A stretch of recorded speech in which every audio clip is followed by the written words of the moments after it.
오늘은 114쪽부터 공부하겠습니다. 114쪽 제28장입니다. 제목은 불완전한 생각 이렇게 되어 있습니다.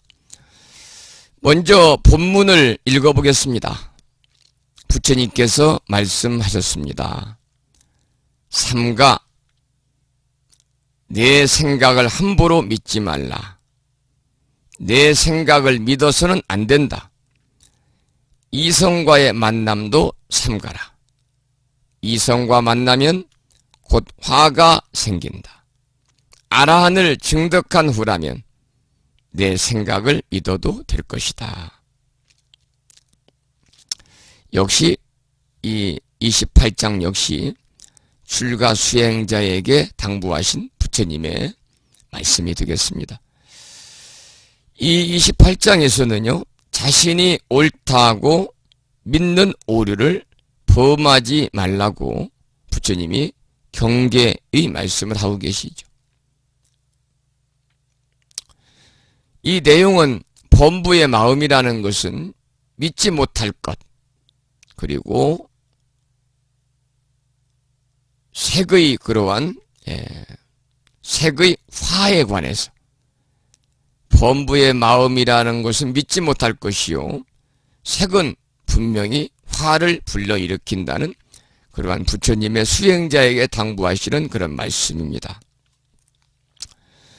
자, 그러면은 이 한문으로 된 원문을 한번 읽어보면서 음과 훈을 한번 공부하고요, 그 내용을 다시 한번 반복해서 공부하도록 그렇게 하겠습니다. 우리는 살아가면서 이 자신의 생각이 옳다는, 어찌 말하면 그것은 독선이다 이렇게도 할 수 있겠습니다만은, 아니면은 다른 사람이 자신의 생각을 받아들이도록 강요하는 것, 그 사람의 지나치긴 독선이요 이기주의가 아닐까 그렇게 생각을 합니다. 그러나 우리 이제 불교에서는 남을 배려하는, 상대를 배려하는 그러한 이타행, 이타심을 가지고 우리가 보살의 마음으로 살아가야 되기 때문에요, 우리 불자라면 당연히 제가 불자든 출가 불자든 자신만의 생각이 옳다고 믿는 그러한 아집과 고집과 편견과 독선과 그러한 아만은 우리가 버려야지 않겠느냐. 물론 당연한 말씀이다 이렇게 생각이 됩니다. 자, 그러면 이제 본문을 한 번씩 읽어가면서 음과 훈을 한번 맞춰보고요, 그리고 조금 전에 읽어드렸던 내용을 다시 한번 반복해서 공부하도록 하겠습니다. 불어나사대 신물 신 여의죠. 신물신 여의여다. 부처님께서 말씀하시되 이 신은 삼가할 신자고 말물자고 여자는 이 삼수변에 계집 여자를 쓰는 것은 너라고 하는 너 여자가 되겠습니다. 너 여자. 너 그러잖아요. 너 여자입니다.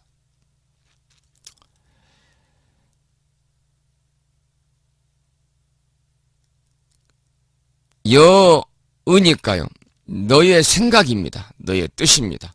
너의 생각을 믿는 것을 삼가해라 그 말입니다. 너의 생각을 믿는 것을 삼가해라. 그러니까 삼가 네 생각을 함부로 믿지 말아라, 뭐 이렇게 이제 여기서는 해석이 되었습니다. 삼가 네 생각을 함부로 믿지 말아라.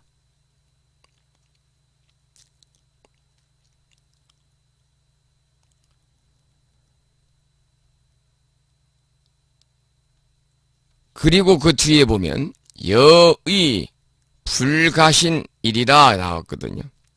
여의는 너 여자고 뜻 의자니까 뜻은 생각이잖아요. 네 뜻을, 네 생각을 불가신입니다. 네 생각을 믿어서는 안 된다. 너의 생각을 믿어서는 안 된다.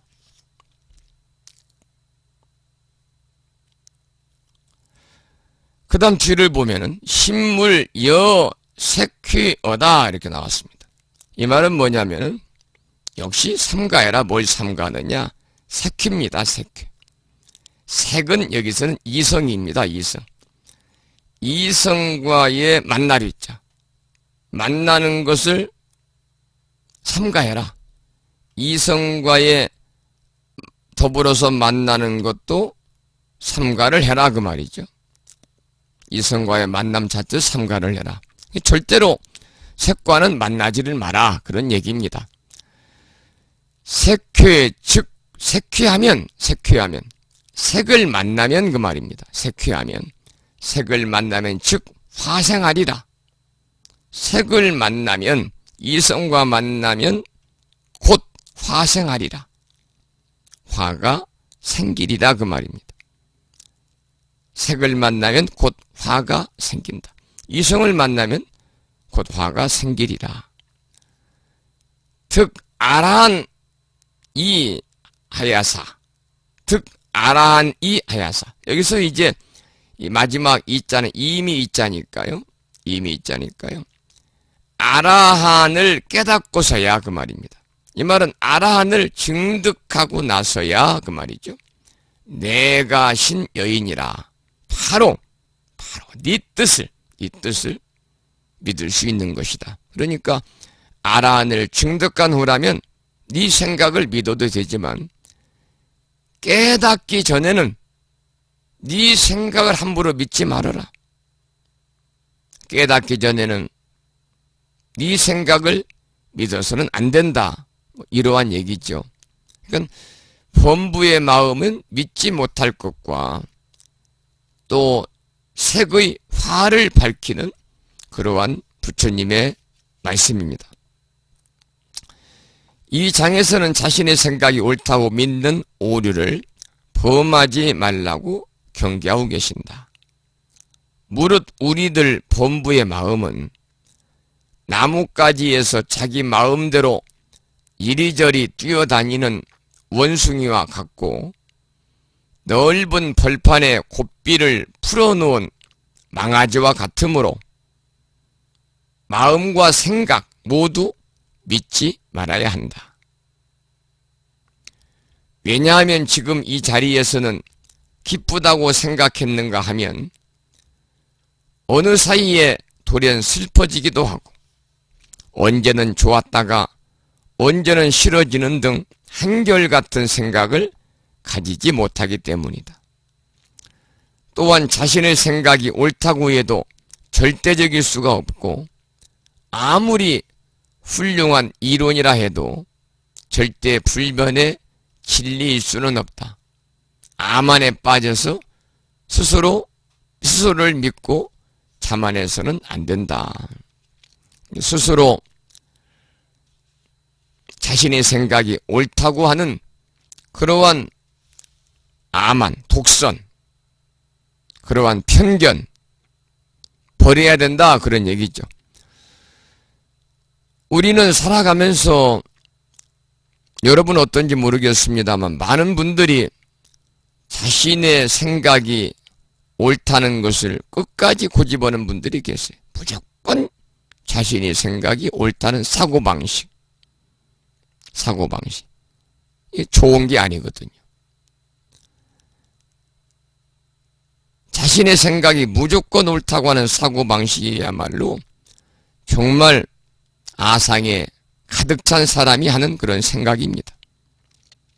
우리가 자신의 생각이 옳다고 하는 확신을 가진 사람들은요, 남을 무시하는 경향이 있습니다. 남의 의견을 받아들이지 않습니다. 오로지 나라는 세장 속에 자신을 가두어 놓고서 새가 마음대로 날아갈 수 없게 만드는 어리석음을 자초하는 것이죠. 그래서 자기 생각이 무조건 옳다는 그러한 관념을 갖게 되면요, 우리가 다른 사람에게 커다란 상처를 줄 수도 있고 또 다른 사람을 때로는 분노하게 할 수도 있습니다. 우리가 조금 더 유연한 생각을 하면서 그래, 내 자신의 생각도 틀릴 수 있지. 내 생각도 틀릴 수 있다고 생각을 하면은 서로의 상처도 줄고 서로 용서할 수 있고 서로 이해하며 살아갈 수 있으니까 아주 효율적인 그러한 가치관이다. 이렇게 말씀을 드릴 수가 있겠네요. 자, 그러면은 115쪽을 보시면요. 그 다음에는 이제 이 범부의 마음에 관해서 이제 자신의 생각이 옳다고 믿는 그러한 오류를 범하지 말아라. 자신의 생각만이 옳다고 하는 독선을 버려라. 자신의 생각이 옳다는 사람과 서로 토론을 하면 해결책이 없습니다. 그 다음에 두 번째 부처님 말씀하신 것은 색에 관한 얘기입니다. 색에 관한 얘기입니다. 115쪽 위에서 세 번째 줄입니다. 색욕에 광혹되면, 이 광혹이라고 하는 것은 어떤 것에 미쳐가지고 정신이 팔리는 것을 광혹이라고 합니다. 어떤 것에 미쳐가지고 정신이 팔리는 것, 뭐에 미쳐서 정신이 팔리냐면 색욕에 미쳐가지고 정신이 팔리게 되면은 어떠한 재화라고 하는 것은 재앙과 환난이거든요. 그래서 색욕에 미쳐가지고 정신이 팔리게 되면은 어떠한 재앙과 환난이 생길지 예측할 수 없는 것이고 반드시 거기에 따르는 화를 자초하게 되므로 출가 수행자는 이성과는 함께하지 말라고 부처님께서 말씀하신 내용이죠. 우리가 어떤 상대를 두고 마음속으로 밉다든가 또 귀엽다든가 애석하든가 가지고 싶다는 등 차별심을 내는 가운데에서는 우리가 일정한 분별 상주와 평등의 본심, 본성이 있다. 그것을 우리는 본성이라고도 하고, 그리고 본래의 성품이니까 그것을 우리는 법성이라고도 합니다. 진여라고도 하고 진성이라고도 합니다.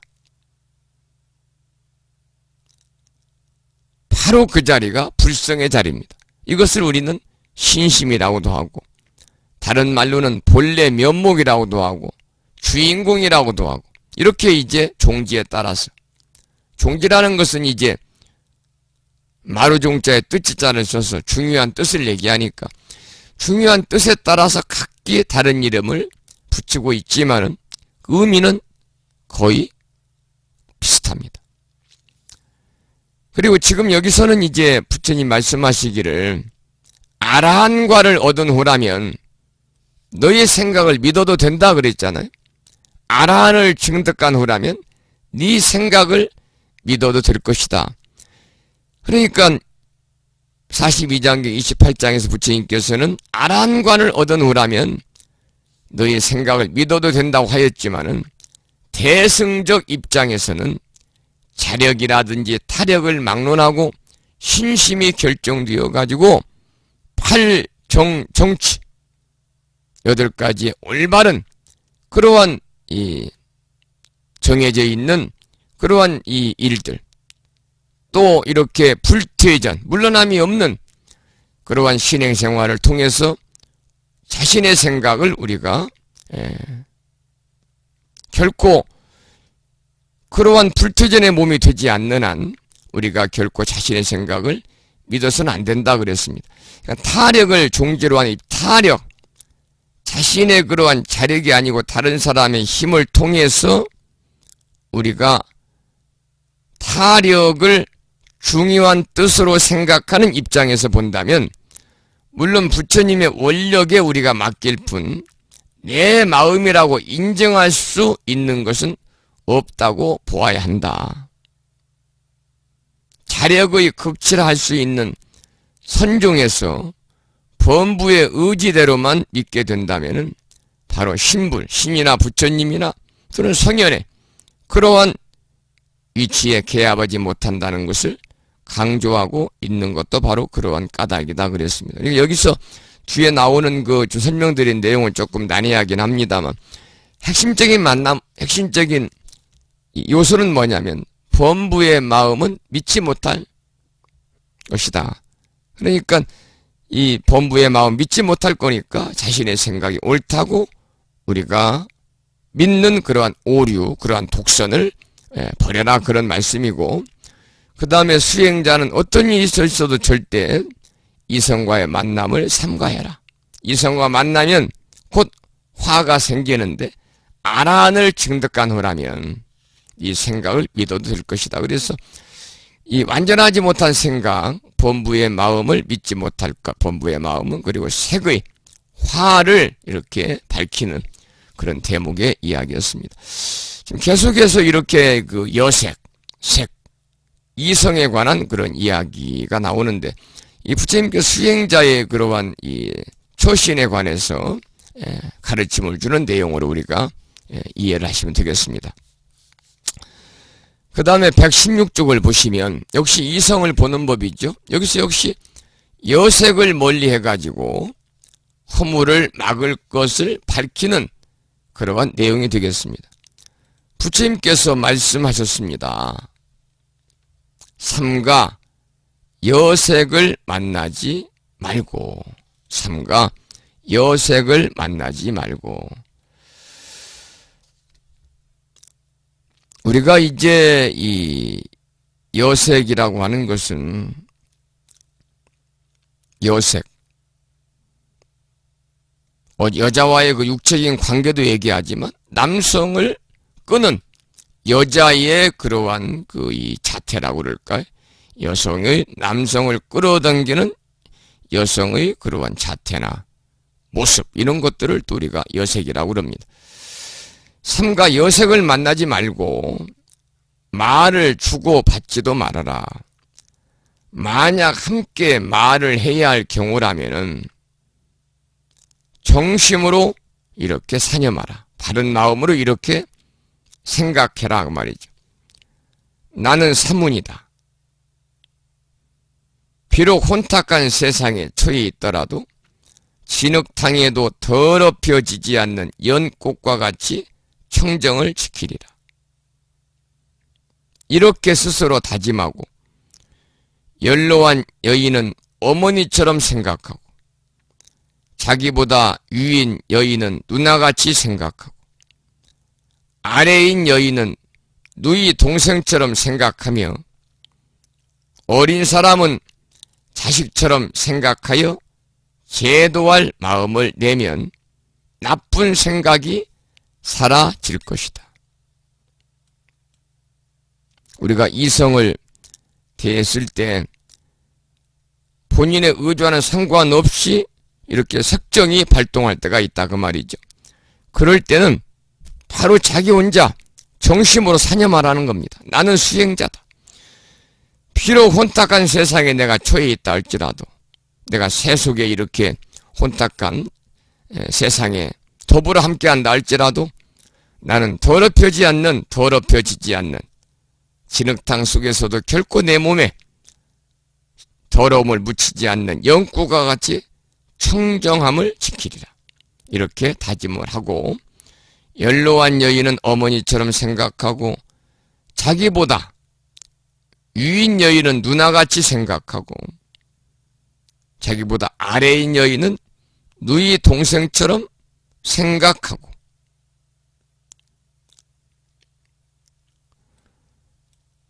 어린 사람은 자식처럼 생각해서 제도할 마음을 내게 되면 나쁜 마음은 사라질 것이다 그랬습니다. 이 부처님께서 말씀하신 이 내용은 꼭 사문 출가 수행자뿐만이 아니라 이 시대를 살아가는 특히 우리 남성들에게 경각심을 주는 그러한 메시지가 아닌가 그렇게 생각합니다. 요즘에는 뭐 연예인들의 그러한 뭐 성폭행 사건이라 성추행 사건 등 아주 뭐 그 언론이나 또는 그 인터넷을 달구고 있잖아요. 또 사람들은 그러한 또 이야기가 흥미로우니까요. 자꾸 옮기고 거기에 관심을 갖게 됩니다마는 특히 이제 성폭력, 성추행 하는 사람들에게 이러한 메시지는 커다란 도움이 되는 그러한 말씀이네요. 자, 그러면 한문으로 된 본문을 한번 읽어가면서 다시 한번 음과 훈을 생각해보고 그 뜻을 다시 한번 반복해서 공부하도록 하겠습니다. 불언하사대 신물 시 여색하며 영막 공언어하라. 이 말은 부처님께서 말씀하시되 결코 여색을 보지도 말고, 우리가 삼가할 신자거든요. 여색을 보는 것을 삼가하고 그 말이죠. 그러니까 결코 여색을 보지도 말고 또한 막 공언어하라. 이 막자는 없을 막자고 공자는 함께 공자거든요. 그래서 또한 함께 말도 나누지 말라는 겁니다. 삼가 여색을 만나지도 여색을 보지도 말고 만나지도 말고 말을 주고받지도 마라. 함께 말도 나누지 말아라. 야교 자인된 정심 사념 호대 아위 사문이라. 이 말은 만약에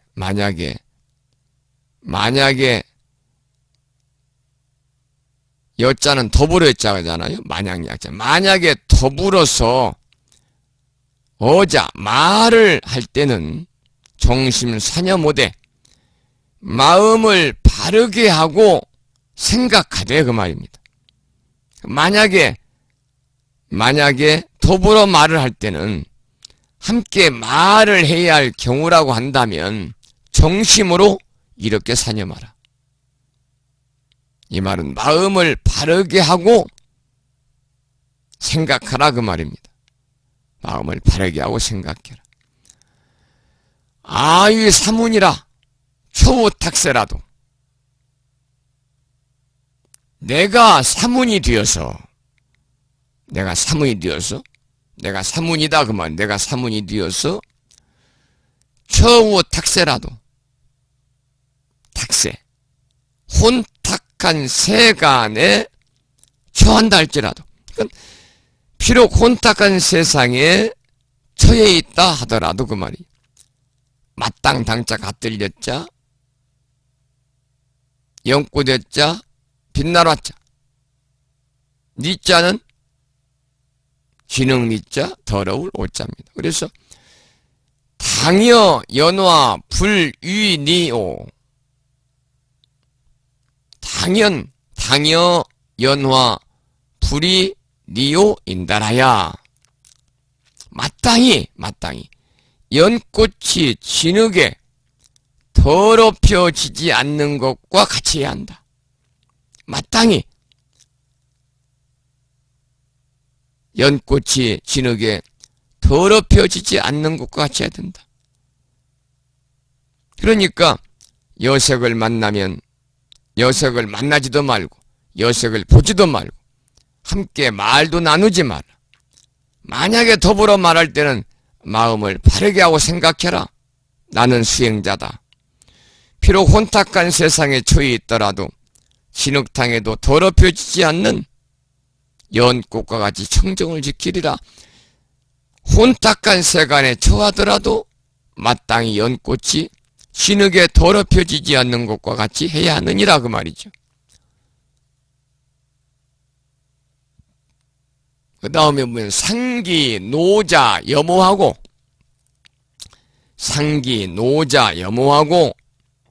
장자 여자하며, 이 말은 뭐냐면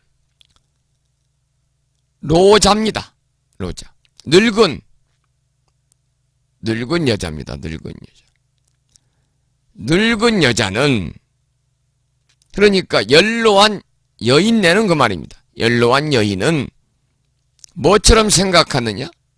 여모하고 어머니와 같이 생각하고, 연로한 여자는 어머니와 같이 생각하고, 장자 여자하며, 장자 나이가 많은 이는 여자하며, 여기서 이제 여자할 때 이 자자는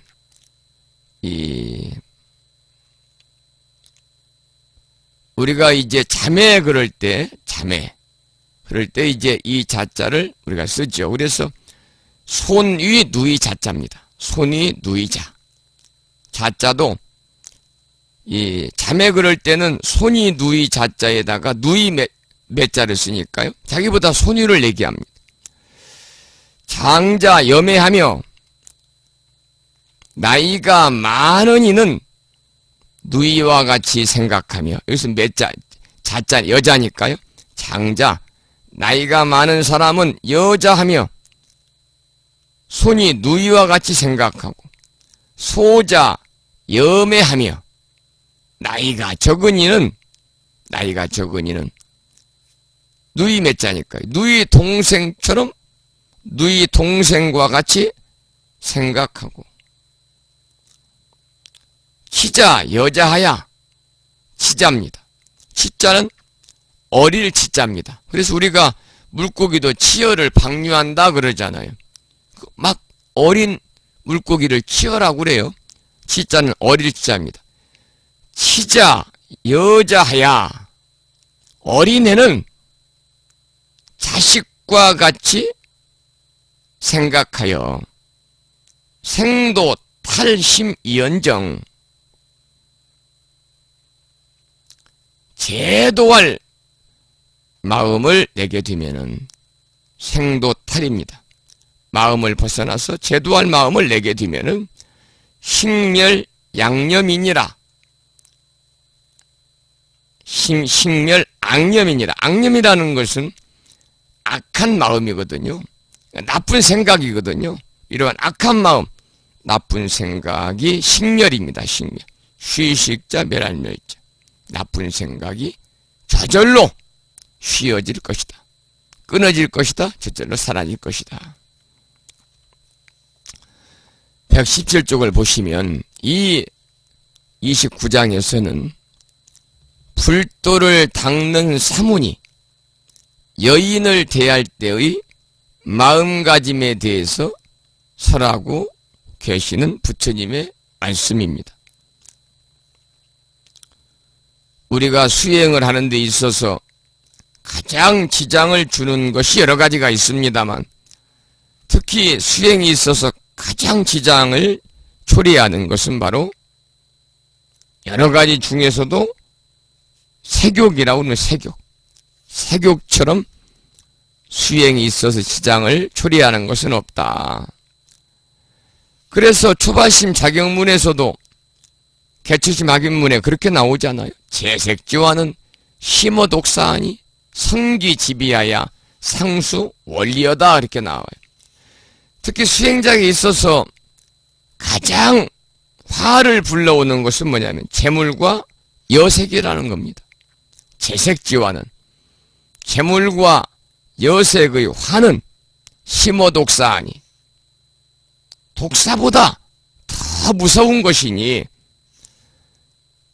상기지비하야 상수원리여다. 몸을 살펴 그런 줄 알아서 모름지기 항상 재물과 여색을 멀리해야 하느니라 라고, 이렇게 초발심 자경문의 첫 구절에 네 번째 장이 이렇게 나옵니다. 여기서도 이제 불도를 닦는데 가장 수행에 장애를 주는 것은 여러 가지가 있지만 가장 큰 것은 바로 색욕이다. 색욕과 제욕이다. 그 중에 색욕을 여기서는 이야기하고 있는 거죠. 그러므로 불도를 수행하는 사람은 개인적으로 여자를 만나지 않는 것이 좋다. 부득이한 사정으로 만나지 않으면 안 될 경우라면 만나긴 하되 말을 주고받지 않는 것이 차선이다. 또 부득이 말을 하지 않으면 안 될 경우라면 정심사념, 정심, 마음을 바르게 가지고 사념, 다음같이 생각하고 다짐해라 그 말입니다. 어떻게 생각하고 다짐하느냐? 나는 불도를 닦는 사문으로, 나는 불도를 닦는 사문으로, 사문은 이제 출가 수행자를 얘기합니다. 나는 불도를 닦는 사문으로. 사문이란 말은 이 부처님 당시 초기 경전을 보면은 거의 사문이라고 이렇게 사용이 되고 있습니다만, 우리나라에서는 대승불교권에서는 사문이라는 용어를 거의 안 쓰고 승려, 그리고 중, 그리고 스님 이렇게 쓰고 있죠. 이 출가에서 불문에 들어가지고 도를 닦는 사람입니다. 우리가 이제 이 한자로는 모래사자에다가 문문자를 쓰기 때문에 이 한자의 뜻과는 조금 동떨어진 그러한 이 해석이 되겠습니다만은, 출가를 해서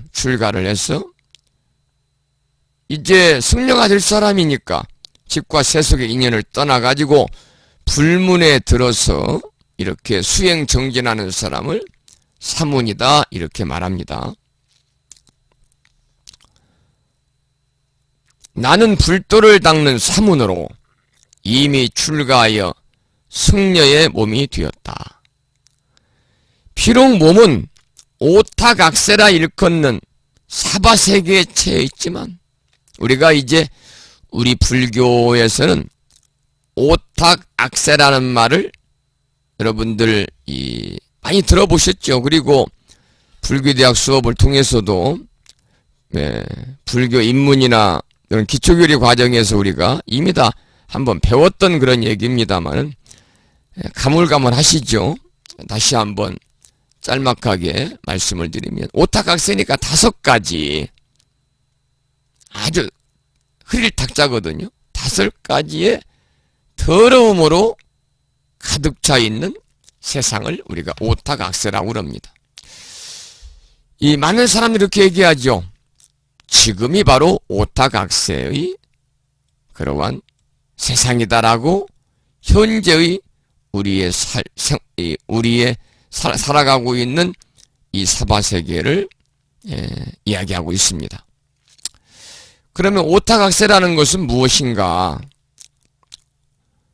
첫 번째는 이제 겁탁입니다. 겁탁. 중생탁, 명탁, 번뇌탁, 견탁이라는 겁니다.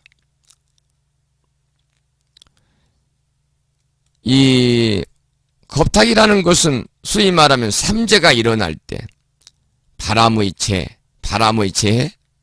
불의 재해, 물의 재해가 삼재잖아요. 우리 삼재라는 것은 뭐 다른 것이 아니라 바람, 물, 불로 인한 재앙입니다. 바람과 물과 불로 인해서 요즘에 보면은 뭐 비가 많이 와가지고 홍수가 나서 그냥 한 마을이 다 없어지는 해유의 그러한 이야기도 뉴스를 통해 들을 수 있고, 산불이 나가지고 한 도시가 다 그냥 파괴되는 경우도 있고요. 바람이 많이 불어가지고 수많은 인명피해가 재산이 피해를 하는 그런, 우리나라는 참 살기 좋은 곳입니다만 외국 같은 경우는 삼재로 인한 그러한 그 피해가 속출하더라고요. 삼재가 이렇게 바람과 물과 그리고 불로 일어날 때 서로 죽이고 서로 또 굶주리고 이렇게 질병에 걸리는 것을 겁탁이라고 그럽니다. 중생탁이라고 하는 것은 악한 중생과 착한 중생과 수승하고 열등한 중생이 있는 시대를 중생탁이라고 그러죠.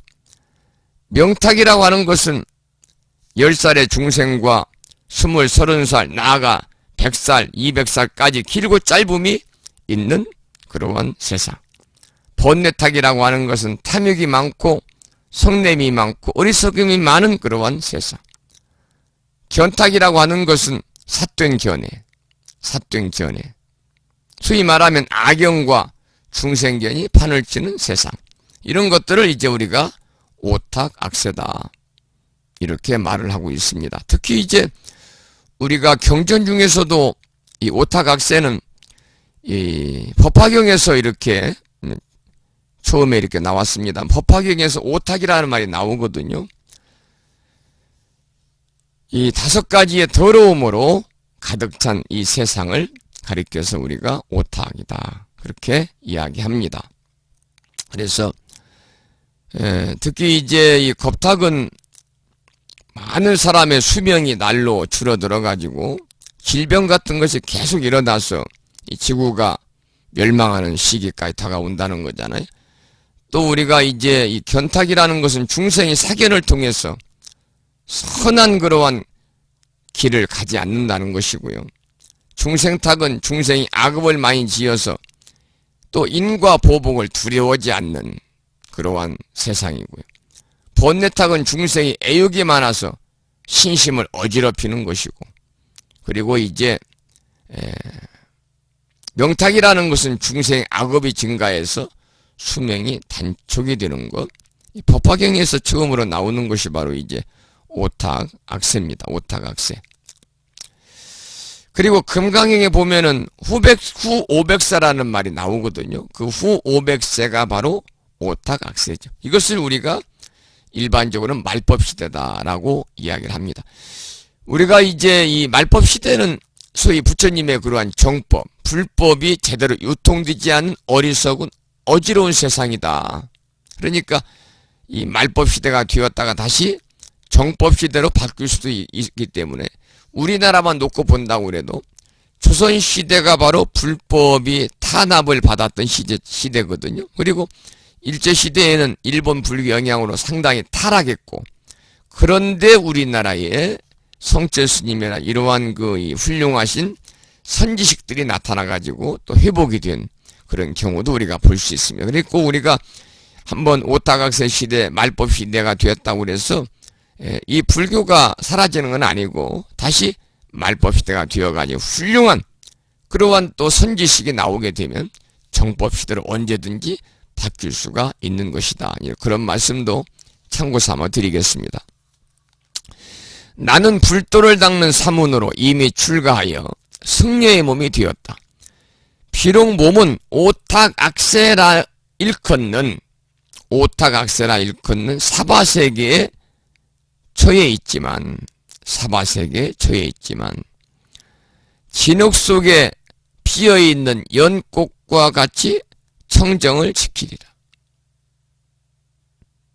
저 연꽃은 진흙 속에 있을지라도 진흙에 더럽혀지는 일이 없지 않은가. 비록 흙탕물이 연잎과 꽃을 더럽힐지라도 결코 더럽혀지지 않듯이 나도 반드시 그와 같이 청정을 지켜가리라. 이렇게 마음을 바르게 가지고 생각하고 다짐하는 정심사념을 해야 된다, 그 말입니다. 그래서 이와 같이 생각하고 혹 연로한 여인을 만나면 나의 어머니와 같이 생각하고, 나보다 나이가 좀 위인 여인을 만나면 누나같이 생각하고, 나보다 나이가 적은 여인을 만나면 누이 동생같이 생각하고, 나보다 어린 사람을 만나면 자식같이 생각해야 한다. 모든 여인들을 이렇게 어머니나 자매나 자식같이 생각하고 그들을 내가 제도하지 않으면 안 되는 중생이라고 여긴다면 자연히 나쁜 마음이 일어나지 않고 평상심을 유지하면서 자비로서 여인들을 대할 수 있을 것이다. 이렇게 되면 진실로 신성한 이성이 생기게 되는 것이다. 이 부처님께서 사문 출가 수행자들에게 당부하신 말씀이지만은 이 시대에 그러한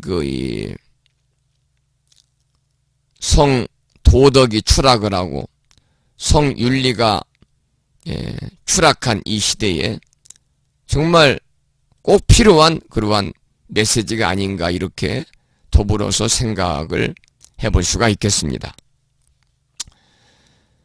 이 29장에서는 여색을 멀리해서 허물을 막을 것, 여색을 멀리해가지고 죄업을 짓지 않을 것을 여기서는 부처님께서 강조를 하고 계시는 그런 내용입니다. 자, 118쪽 제30장을 보겠습니다. 30장 수행자의 처신 그랬습니다. 여기는 이제 상당히 짧잖아요. 본문이 짧습니다. 부처님께서 말씀하셨습니다. 무릇 불도를 닦는다는 것은 마른 불로 만든 옷을 입었을 때 불길이 다가오면 피해야 하는 것과 같이 도를 닦는 사람은 애욕의 대상을 보면 반드시 멀리 해야 한다. 그러니까 이 장에서는 불도를 닦는 사람의 마음가짐, 소위 수행자의 처신에 대해서 이렇게 마른 불로 만든 옷을 입었을 때 불길이 다가오면 피해야 한다면서 비유를 들어서 부처님께서 전하신 그런 내용입니다. 그러니까 모든 욕심을 멀리 해가지고 그 피해를 입지 말라는 것을 밝히는 내용이죠. 그러면 짧은 그러한 본문을 한번 보지요. 불언하사대 부의 도자는 옆이 건초하야 화래에 숲이 인달하야 도의는 견욕하고 필당 원지 하나니라.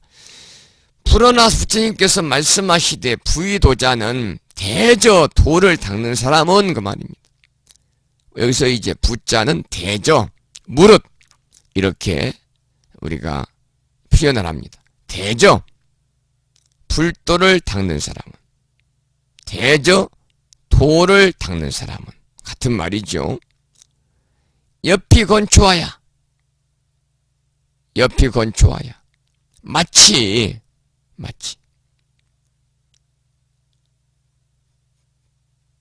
피자는 저 피자거든요. 우리가 피안, 차안 그럴 때요. 저 피자입니다. 마치 저 건초입니다. 마른 풀과 같아서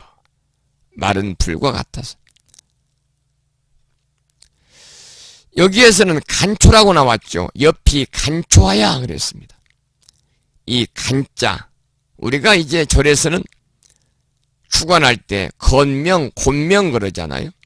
남자는 건명이라고 그럽니다. 이때는 하늘건자를 씁니다. 하늘건자를 쓰는데 이 간자, 옆이 간초하야 간자는 말을 간자, 또 말을 건자, 하늘 건자 이렇게 씁니다. 그러니까 한문은 똑같은 글자라도 음과 훈이 다를 수가 있으니까요. 옆이 간초하야 마치 저 마른 풀과 같아서 말이죠. 화래에 숲이 인달하야 화래. 불이 나면 모름지기 불이 나면은 모름지 숫자죠. 모름지기 피자는 피할 피자입니다. 피하다. 모름지기 불이 나면은 피해야 하는 것과 같으니 그 말입니다. 제가 지금 이 본문을 보면서 내용을 설명드리는 것은 직역입니다. 직역. 그대로 쉽게 한자 그대로 직역하는 겁니다. 불어나사대 부의 도자는 옆이 간초하야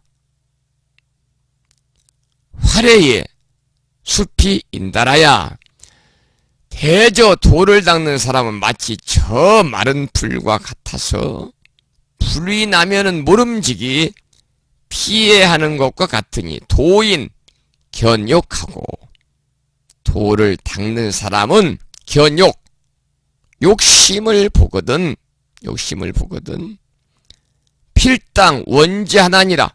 마땅히 멀리 반드시 멀리 해야 하느니라 그 말입니다.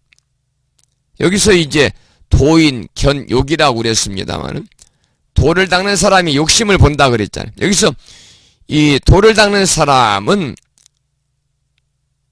욕이라는 것은 애욕의 대상인데 욕심을 얘기합니다. 애욕을 얘기하죠.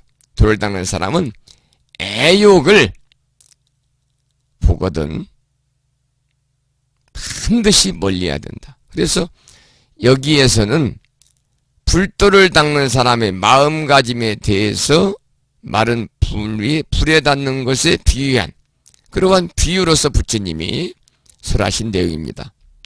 모든 욕심을 멀리하자. 모든 욕심을 멀리해가지고 욕심으로 인한 해를 입지 말자. 그런 내용입니다. 118쪽 보겠습니다. 이 장에서는 불도를 닦는 사람의 마음가짐에 대해서 비유로서 가르치고 계신다.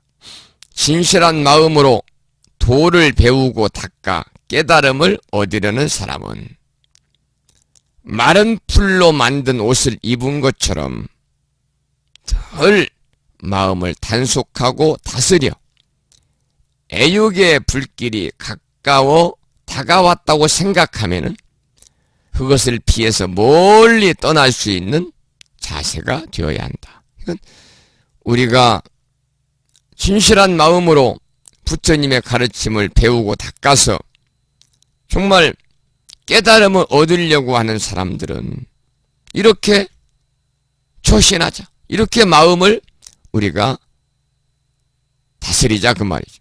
어떻게 우리가 마음을 다스려야 되느냐. 마른 풀로 만든 옷을 입은 사람 거기다가 성냥개비 하나만 부싯돌만 붙여도 어때요? 옷이 타가지고 옷이 타는 건 물론이거니와 화상을 입어 사람조차도 죽을 수 있잖아요. 그러니까 우리가 진실한 마음으로 부처님의 가르침을 배우고 닦아서 깨달음을 얻으려는 사람은 마른 풀로 만든 옷을 입은 것처럼 늘 단속하자. 마음을 단속하고 마음을 다스려가지고 설령 애욕의 불길이 나한테 가까이 다가왔다고 생각을 하면은 그것을 멀리 피해서 달아날 수 있는 그런 자세가 되어야 된다 그 말이죠. 어떠한 경우라도 마음을 어지럽히는 애욕을 가까이 하면은 반드시 화상을 입는다는 것을 알고 애욕을 경계하는 마음을 늦추지 말 것을 부처님께서는 당부하신 그런 내용이 되겠습니다. 자, 그 다음에 119조 31장을 봅니다. 욕심의 뿌리입니다. 먼저 우리말로 되어 있는 해설 부분을 읽어드리겠습니다. 해설이 아니고 우리말로 되어 있는 번역 부분을 읽어드리겠습니다. 부처님께서 말씀하셨습니다. 음욕을 참지 못하고 괴로워하다가 스스로 음경을 끊어버리려는 사람이 있었습니다. 음욕이라는 것이 그 정도로 이 수행에 있어서는 정말 장애가 되는 것이고 우리가 이제 음욕에 이끌려 가가지고는 수행이 안 된다고 그러잖아요. 우리가 음욕이라는 것은 불교에서는 세 가지 욕심, 삼욕 중에 하나입니다. 삼욕 중에 하나인데 우리가 이제 오욕 그러면 삼욕에다가 재물욕과 명예욕을 합하면 오욕이 됩니다. 불교에서는 오욕보다는 삼욕에 관해서 많은 그러한 경각심을 주는 부처님의 가르침이 많이 나오는 걸로 알고 있습니다만 식욕, 수면욕, 색욕 이것이 바로 불교에서 말하는 세 가지 욕심 삼욕입니다. 삼욕. 그래서 색에 대한 욕심을 이야기합니다. 무슨 말이냐면 남녀 간의 성적인 그런 욕망에 대한 욕심을 우리가 음욕이라고 그럽니다. 음욕. 그래서 일반적으로 말하는 음욕과는 조금 차이가 있다.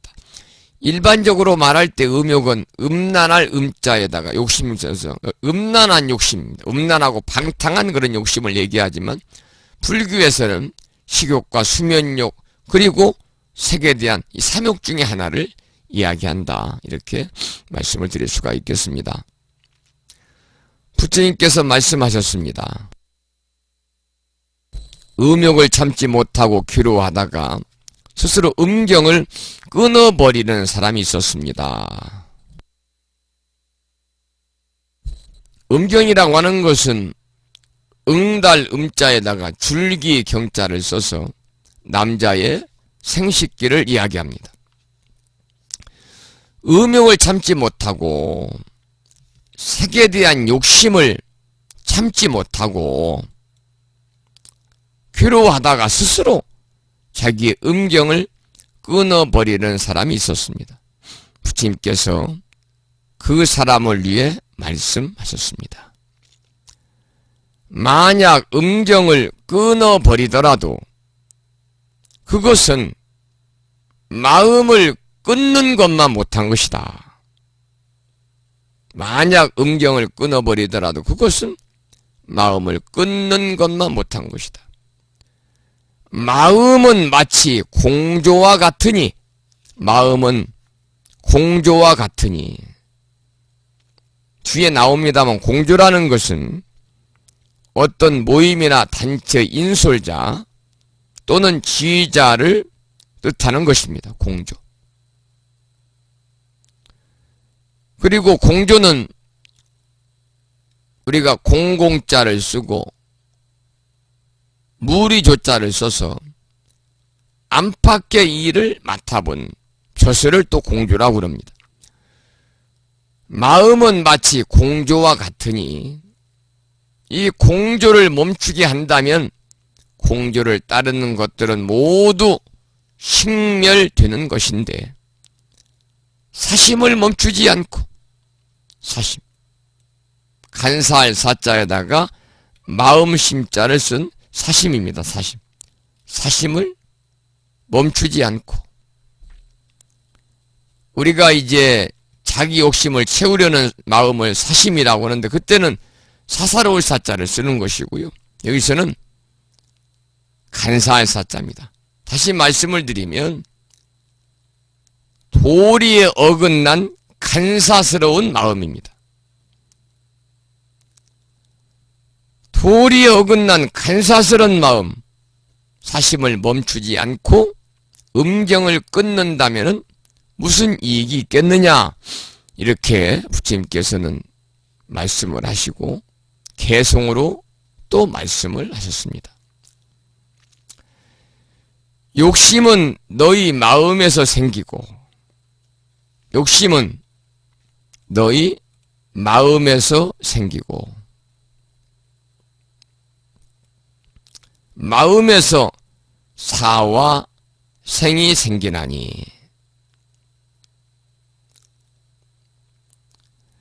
여기서 이제 이 사와 상이 생기나니 이건 사상이거든요. 사상. 두 마음이 각각 적정하다면 두 마음이 각각 고유해지면 그 말이죠. 색이 아니요 행도 아니다. 이어서 부처님께서 말씀하셨습니다. 이 개송은 가섭 부처님의 말씀이다. 그러니까 이 31장에서 욕심의 뿌리에서는요. 욕정을 끊으려면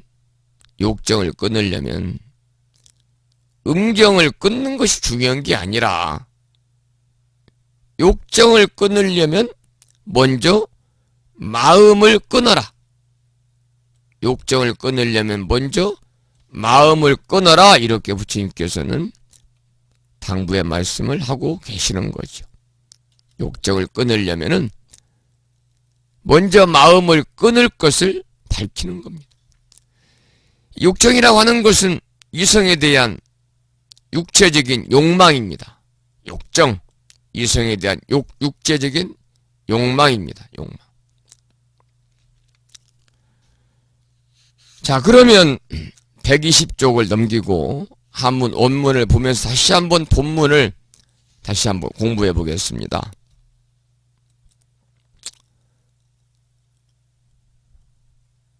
불언하사대 유인이 환음부지하여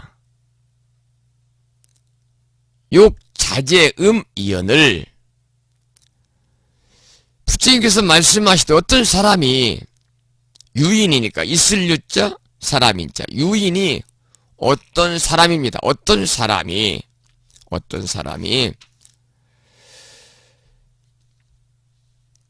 환음부지하여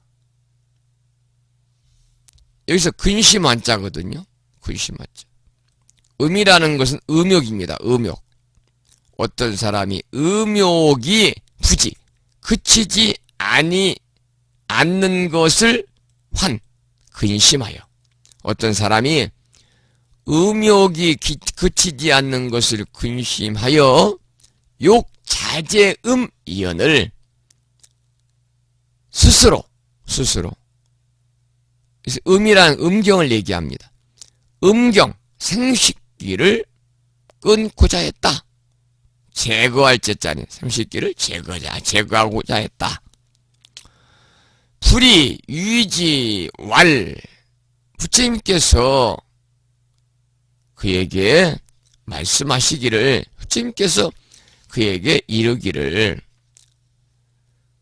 약단 기음으로 불여 단심이니라. 만일 생식기를 끊는 것은 불여 단심입니다.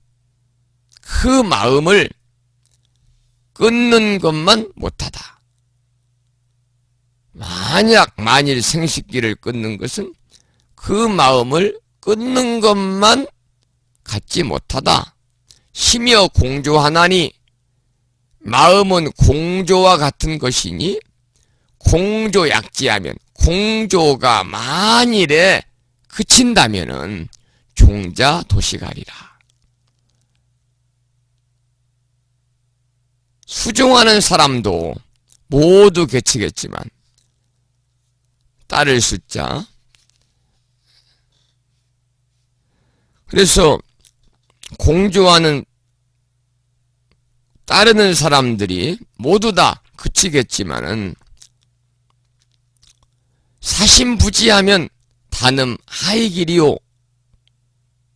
삿된 마음이 삿된 마음이 부지 그치지 않는다면은 단음 하이길이요. 생식기를 끊어버린다고 해서 하익 무슨 이익이 있으리요 그 말이죠. 불이 설계하사대 부처님께서 그를 위해서 설계 개송으로 설하시되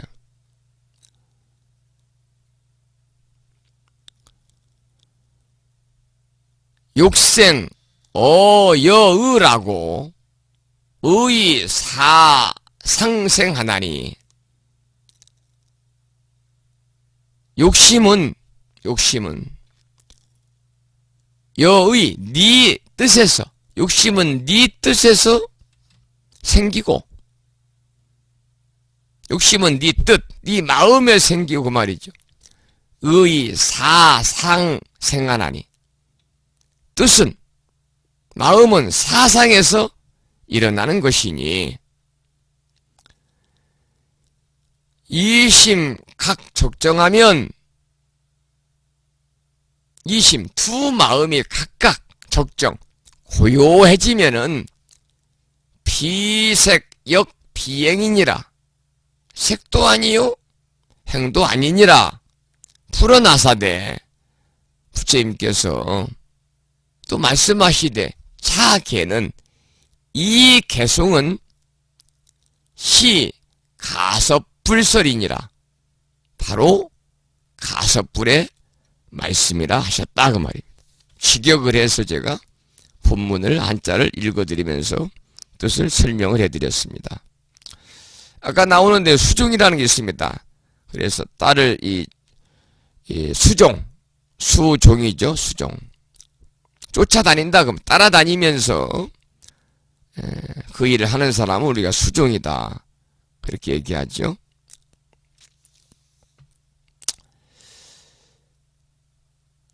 자, 그러면은 110쪽을 한번 보면 해설문을 보겠습니다. 이 장에서는 욕망을 끊고 깨달음을 얻는다는 것은 마음에 달려있는 것이지, 욕망을 끊고 깨달음을 얻는다는 것은 마음에 달려있는 것이 결코 육체에 대한 가옥으로 얻어지는 것이 아니라는 것을 말씀하고 계신다. 부처님께서도 6년 고행을 했습니다만 아주 혹독하게 당신이 자신의 몸을 학대했잖아요. 그래서 부처님 고행상을 보면은 정말 시쳇말로 아주 뼈만 남아있잖아요. 피골에 상접해가지고요.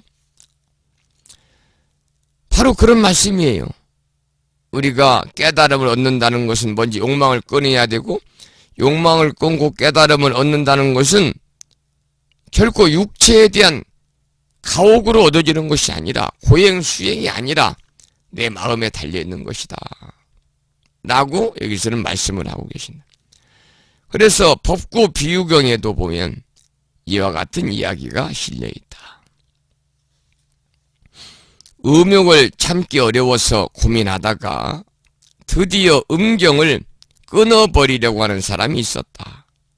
그때 부처님께서 그에게 마음은 마치 공조와 같은 것이다 라고 말씀하셨다. 마음은 마치 공조와 같다. 공조라는 것은 어떤 모임이나 단체 인솔자 또는 지휘자다.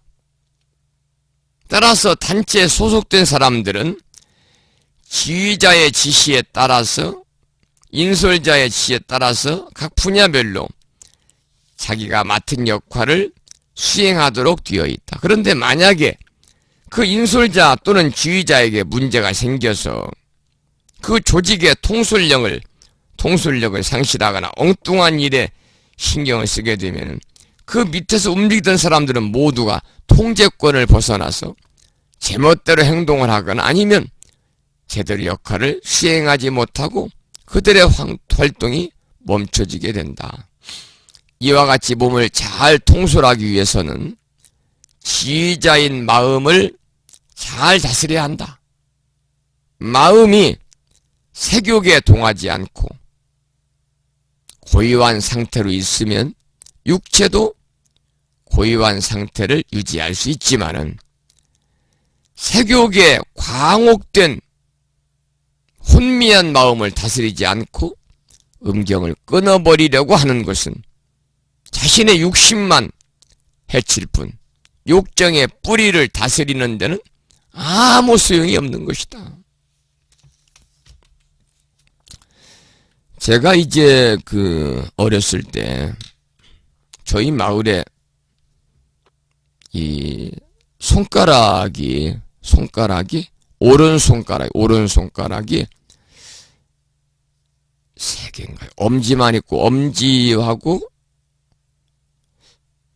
2개 있고 나머지 3개가 없던가. 하여튼 손가락 3개가 끊어져 가지고 없는 아저씨가 있었어요. 처음에 참 궁금했어요. 왜 저 아저씨는 손가락이 없을까?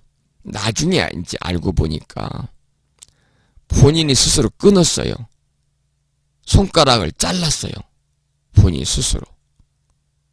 우리가 시골에 가면은요, 지금은 이제 잘 모르겠습니다만 옛날에는 이 풀먹이 이 소 같은 거 풀을 이렇게 꼴 베운다고 그러잖아요. 풀을 이렇게 베다가 먹기 좋게 자른단 말이에요. 작두라는 게 있잖아요. 작두. 지금도 보면은 무속인들 굿할 때 작두 탄다 그런 말이네. 그런 작두입니다. 칼날이 아주 잘 갈아진 작두로 자기 손가락을 3개군요. 둘째, 셋째, 넷째를 넣고서 잘랐다고 그래요. 왜? 노름을 해가지고 가산을 탕진한 거예요. 사기도박에 걸려가지고. 그래서 나는 절대 노름을 안 해야 되겠다. 그리고 이제 그 당시는 호카라는 게 없어서 아마 화투를 가지고 이렇게 노름을 했는가 봅니다만, 이 손가락으로 화투를 잡고 막 섞어야 하잖아요. 치고. 그러니까 나는 이 노름을 안겠다 그래서 손가락을 잘랐는데요. 결국은 손가락 자르고도 또 도박판에 전전하는 모습을 봤어요. 손가락 자른다고 도박하는 마음을 벗어나느냐? 그렇지 않지요. 내 손만 상해를 입힌 거예요. 우리가 마음을 끊어야 되는데 여기서 마찬가지죠. 우리가 세교계 그런 광옥된 빠져가지고 정신이 빠져가지고 이 미친 것처럼 세교계에 그냥 빠져서 혼미한 마음을 다스리지 않고서 마음은 다스리지 않고 음경을 끊어버리는 것은 육신만 상하게 하는 것일 뿐 욕정의 뿌리를 다스리는 데는 아무 소용이 없다. 중요한 것은 우리가 마음을 다스리는 것이지, 중요한 것은 우리가 이 몸뚱아리 육신을 상하게 하는 것 의미가 없다는 거죠. 욕정의 뿌리를 다스리려면 결국은 마음을 다스려야 된다 그런 말이죠. 세교계 광옥된 삿된 마음을 버리지 않는 한, 광옥이라고 하는 것은 아까도 제가 잠깐 말씀을 광옥에 대해 드렸습니다만 어떤 거에 대해서 말이죠. 우리가 미친 듯이 거기에 그냥 빠져들어가는 거예요. 그게 광옥이죠. 광옥. 그 미치광이 광자잖아요. 미칠 광자잖아요. 세교계 광옥된 삿된 마음을 버리지 않는 한 음경을 끊는다고 해서 무슨 이익이 있겠느냐 하고 하신 것은 바로 이 때문이다. 그래서 그 사람을 위해서 부처님께서는 개송을 설하신 거죠. 욕심은 너의 마음에서 생기고,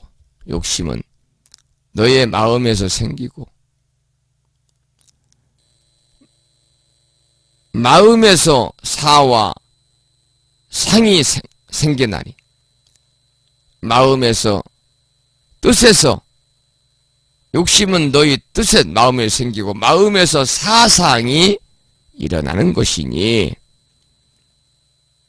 두 마음이 각각 조용해지면은, 두 마음이 각각 적정해지면 색도 아니요 행도 아니더라.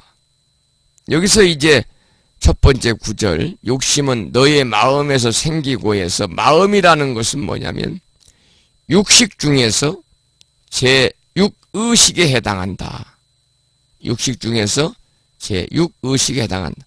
그럼 육식은 뭐냐면은, 육식은 객관적 만유의 대상을 우리가 색성향 미촉법의 육경에 대해서 보고 듣고 말하고 맛보고 닦고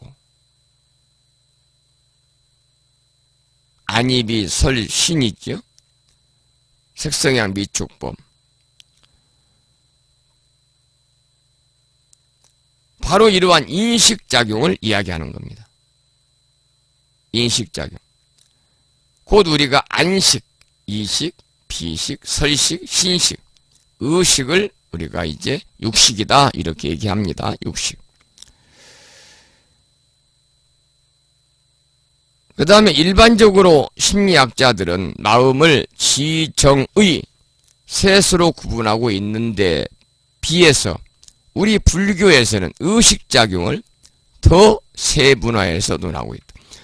보편적으로 심리학자들은 마음을 지정의, 알지자, 뜻정자, 그리고 뜻의자 세 개로 나누는데 불교에서는 의식작용을 더 세분화해서 논하고 있다 그 말이죠.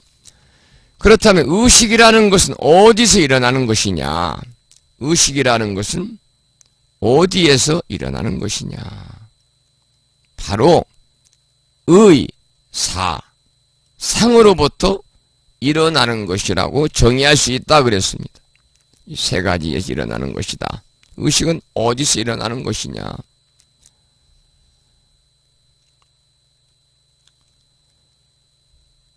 바로 상. 뜻자 생각사자, 생각상자죠. 자세히 말한다면 심왕과 심소라고 할 수 있다. 심왕이라는 것은 의식작용의 본체입니다. 본체. 의식작용의 본체. 심수라고 하는 것은 심수유법이라는 건데 의식작용의 본체를 심왕이라고 하고 그 객관 대상을 인식할 때 그 일반적인 일반상을 인식하는 그러한 심왕의 종속으로 일어나는 정신작용을 심소라고 그럽니다. 근데 여기는 심왕과 심소는 좀 어려운 말이고 그래서 여러분 기억할 필요가 없습니다. 따라서 의식은 심왕의 일부다. 의식작용의 본체니까 우리가 이제 이 심왕은 우리가 육식, 팔식으로 이제 구별하기도 한다. 이렇게 나왔죠.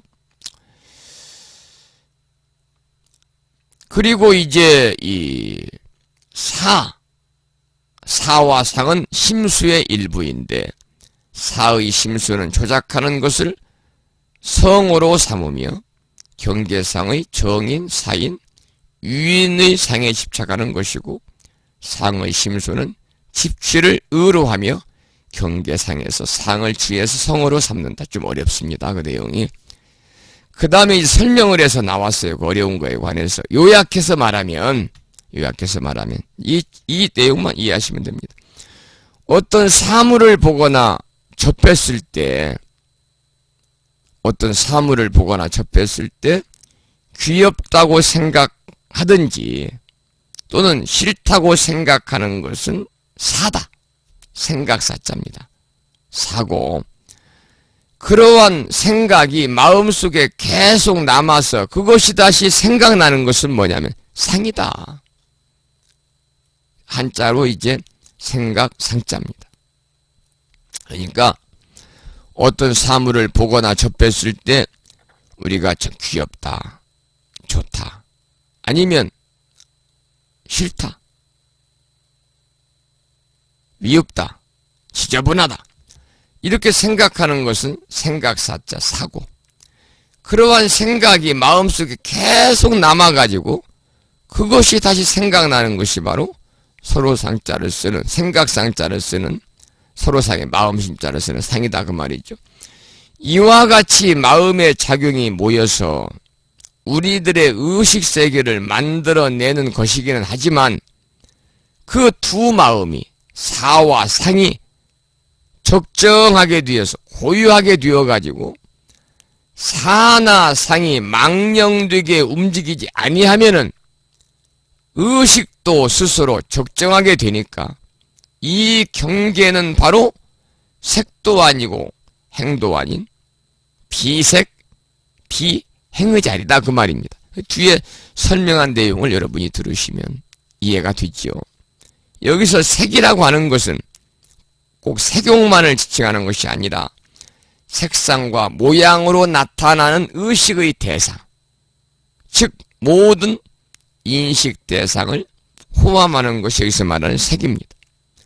행위라는 것은 뭐냐면 그러한 의식작용에 따른 행위를 이야기하죠. 그래서 이 부분은 우리가 반야신경에서도 색수상행식의 오온을 우리가 설명을 하면 우리가 이해가 쉽습니다.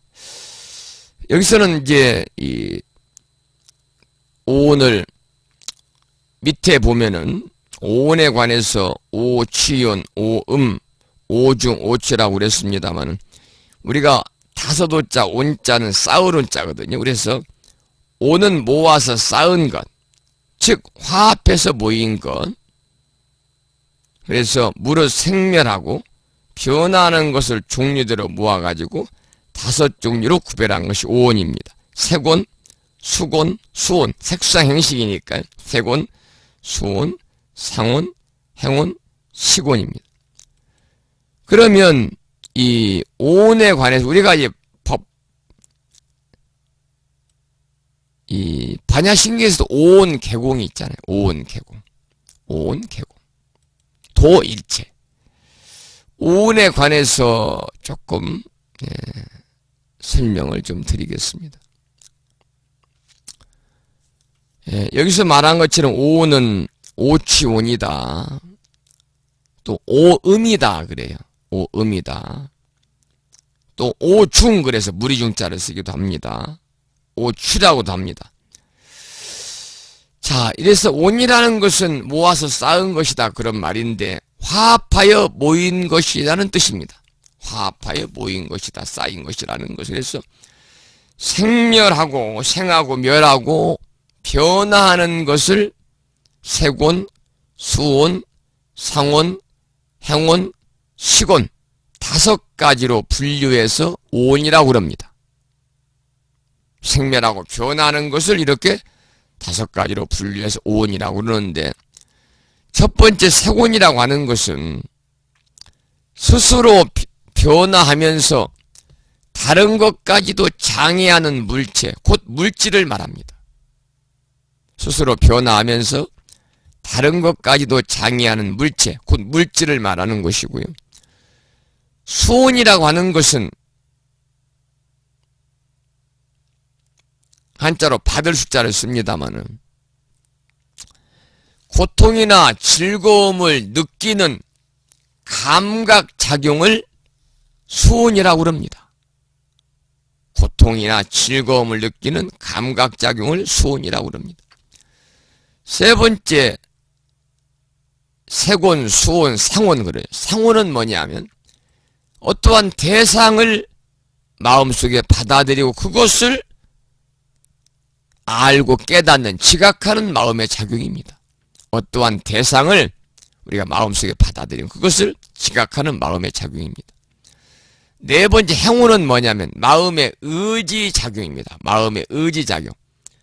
마지막 식운은 뭐냐면 모든 현상을 의식하고 분별하는 마음의 총체입니다. 그래서 이와 같이 색운은 물질이고, 물질이죠.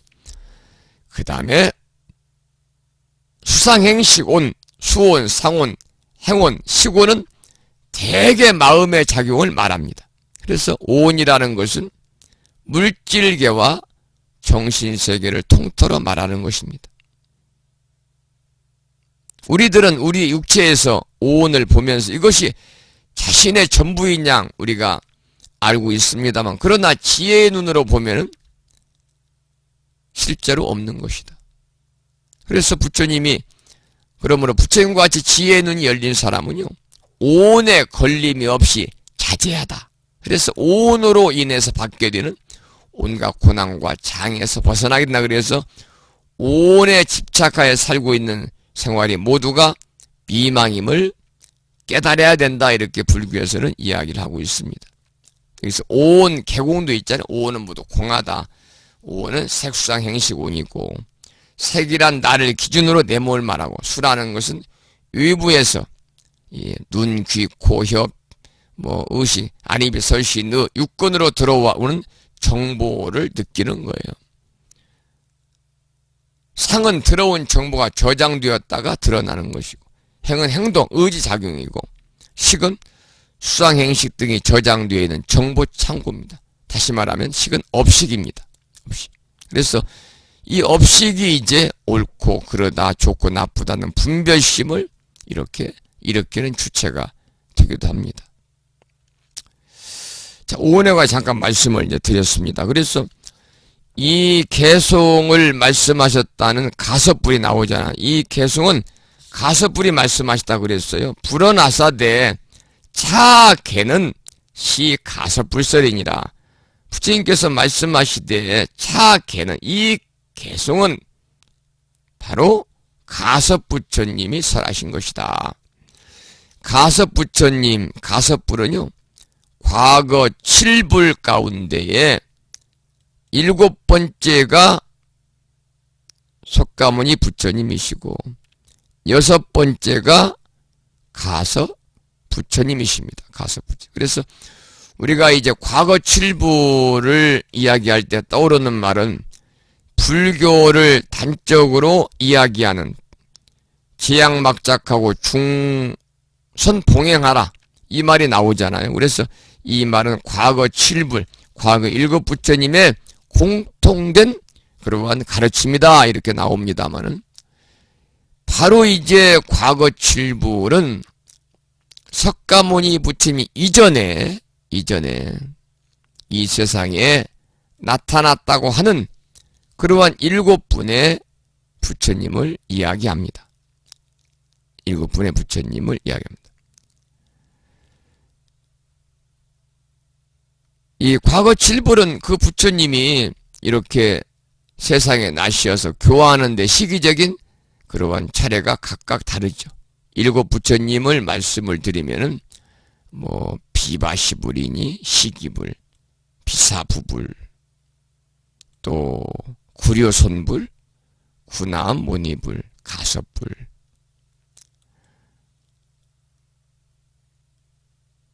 그리고 석가모니불.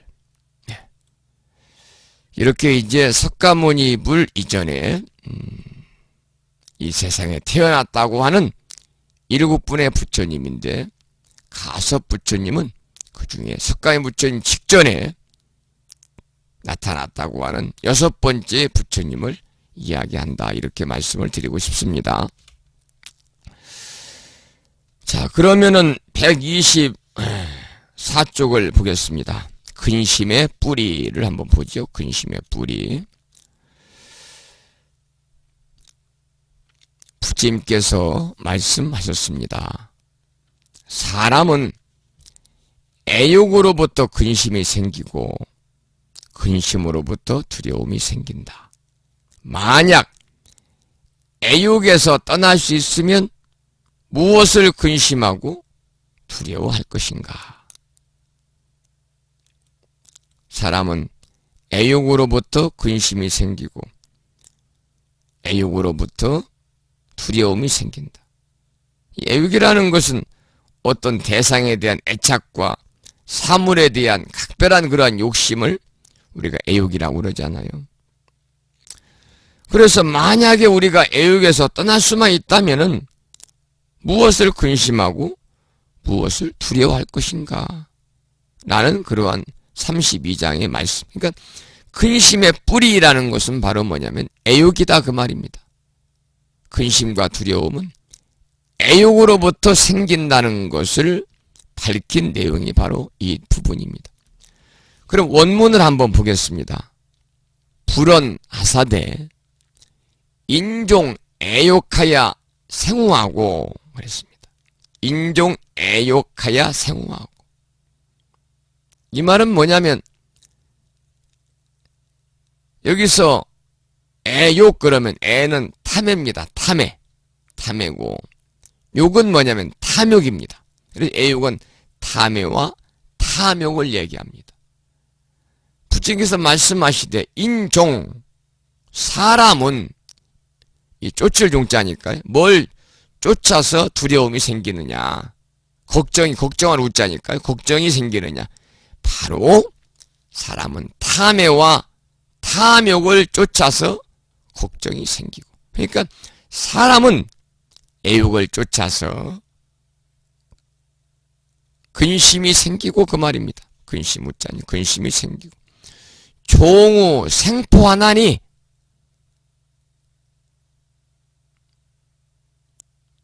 근심을 쫓아서 근심으로부터 그 말이죠. 근심을 쫓아서 포자는 두려워할 포자입니다.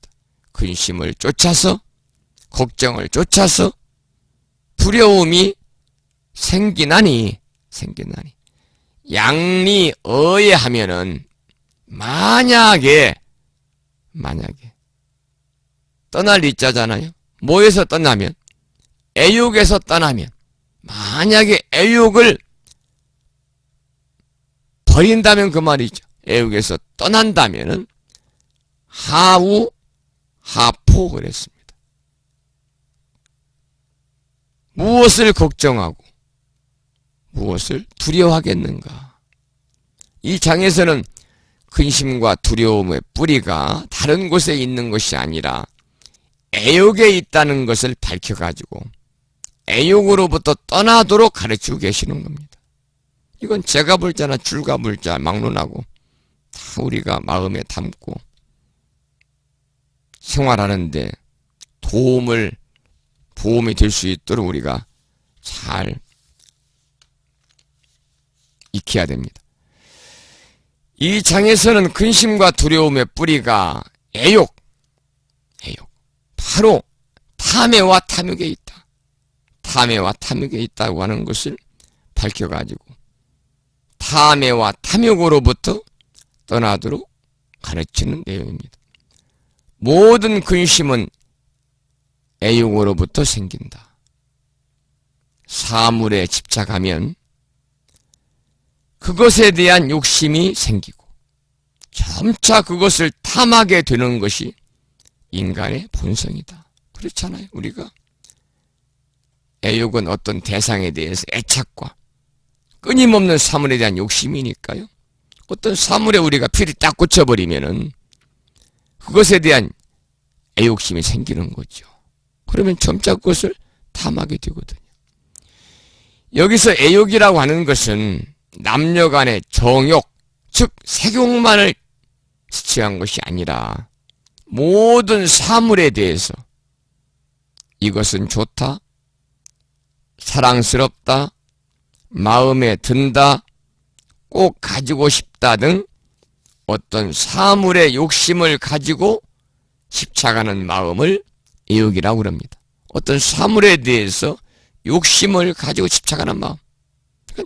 어떤 대상에 대한 애착과 사물에 대한 크나큰 욕심을 우리가 애욕이라고 합니다. 예를 들면은 세간에서는 값비싼 귀중품이나 소화나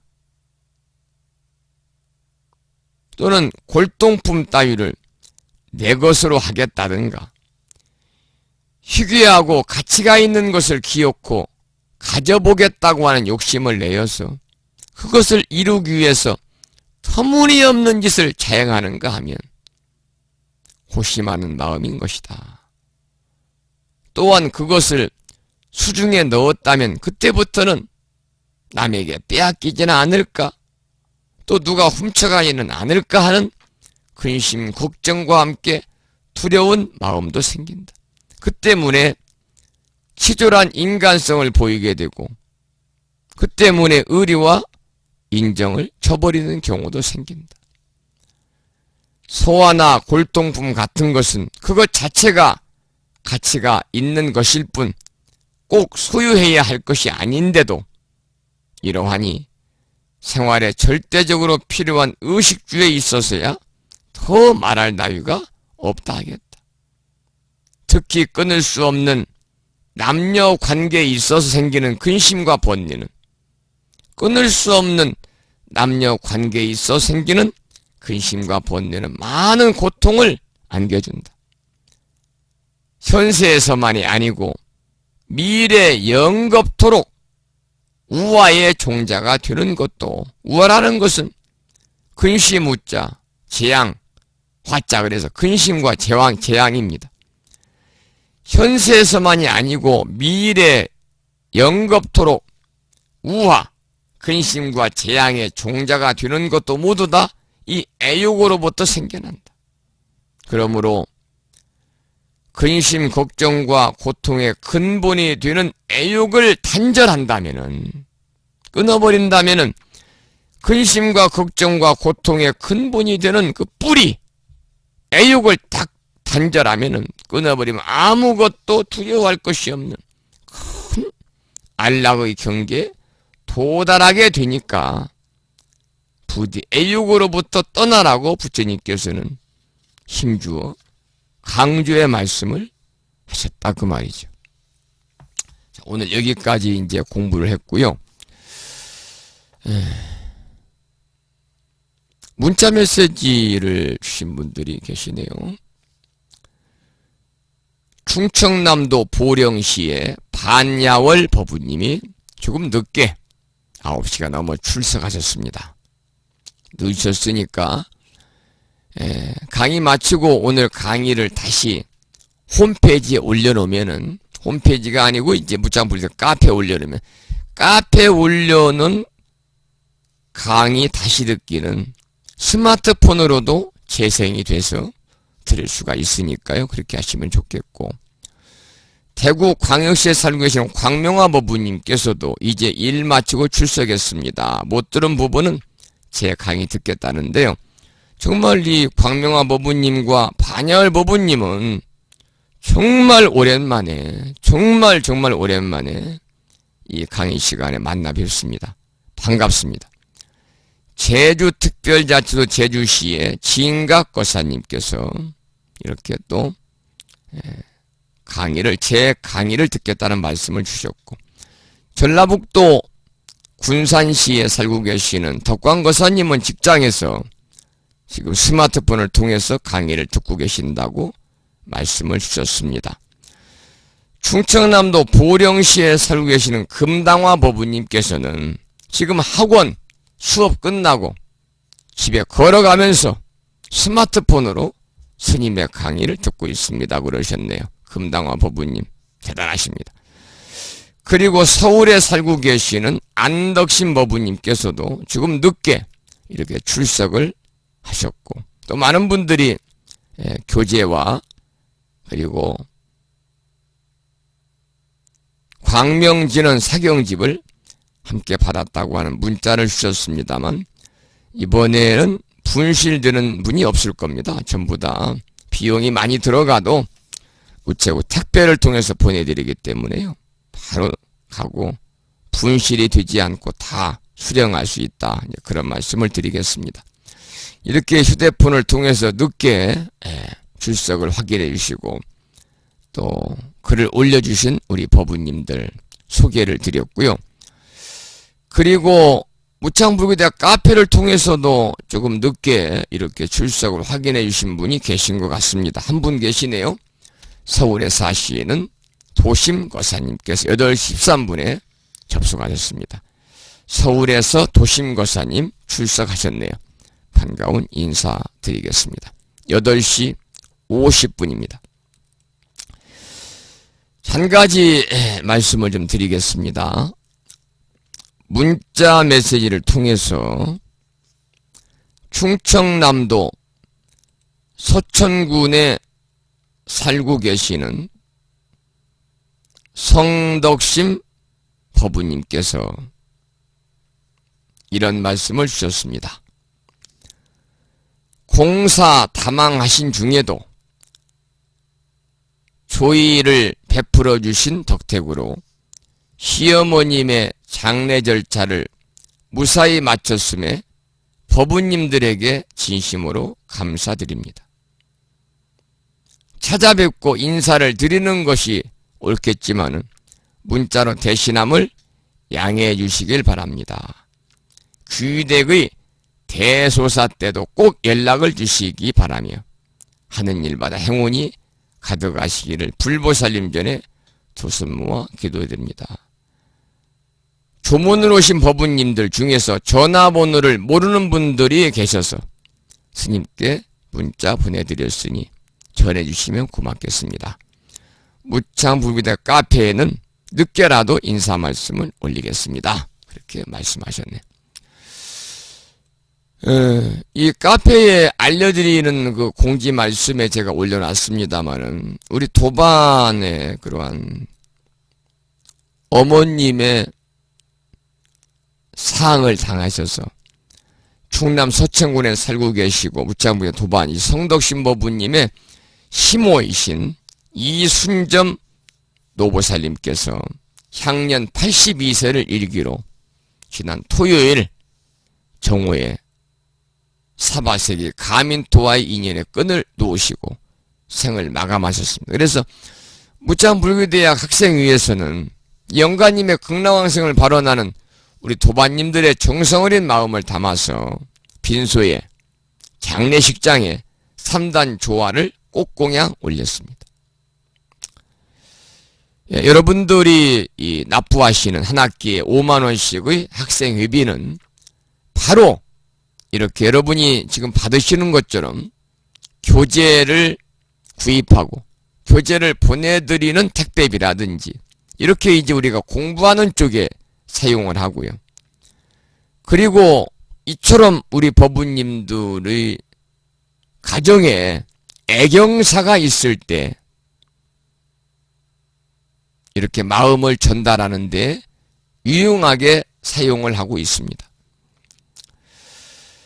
이번 이 빈수에도 무창불교대학 우리 법부님들 이름으로 이렇게 산단 조화를 꼭 공양 올렸습니다.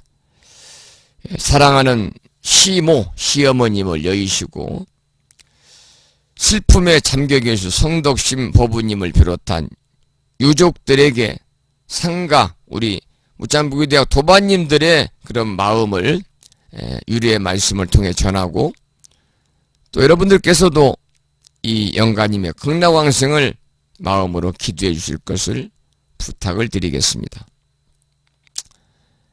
많은 분들이 댓글을 통해서 이렇게 추모하셨고 그날 마침